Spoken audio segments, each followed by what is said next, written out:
Friends, এখন রাত্রির অনেক বাজে, মানে 10:30টারও বেশি বাজতে যায়। আজকে একটু দেরি হয়ে গেল, 11টা বাজতে যায়।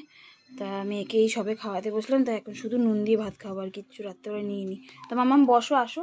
তা এখন অবধি বিছানা টিছানা কিচ্ছু করানো হয়নি। দাঁড়াও, দেখাও সবার সাথে। বিছানা টিছানা কিচ্ছু করা হয়নি, এখন শুধু মেয়েকে খাওয়াবো। দেখা যায়। মেয়েকে খাওয়াচ্ছিলাম, ছেলে দেখতে পেয়ে ছেলেও চলে এসছে। পাপা, তোমার তো খাওয়া হয়ে গেছে। এনো মামা, না ভালোবাসবো ভাইয়ের মতন, আসো। ভাই বাবা গো, দুটোকে নিয়ে পাচ্ছি না। এনো এনো, দেখছে, সবাই দেখছে। দেখেছো কিরকম যন্ত্রকে আমার রোজ খাওয়াতে হয়, আবার হাড় ফাড় জ্বালিয়ে দেয় পুরো। দেখো দুটো পিলে রাখছে। এখানে দাঁড়া, এখানে দাঁড়া, এখানে দাঁড়া। দিদি কই? এ দিদি। ভাইয়ের খাওয়া হয়ে গেছে, দিদিকে খাওয়াচ্ছি। নাচছে, দেখো নাচ, দেখো।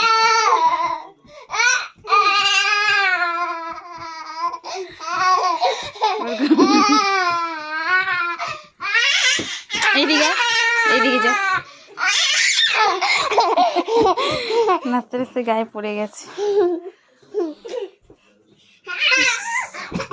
ইস, তোর এত এক্সাইটেড, তুই থালার মধ্যে পড়ে। আজকে আমার মেয়ের আর খাওয়া হবে না, এত বদমাইশি করছে। এত বদমাইশ গাইছে, আমি পারি না, একদম জ্বালিয়ে খায় আমাকে সারাটা দিন। এসছে, এও আরো বদমাইশির 1 নম্বরে আছে, আর এ 2 নম্বরে। হ্যাঁ, ভাত দেখো, এই ভাত কখন খাওয়াবো ভগবান ঈশ্বরই জানে। ঠিক আছে, হাফ তো খা, এত খেতে পারবে না। ওই বাবা গো, দেখেছো ক্যামেরার মধ্যে ধাক্কা মারছে।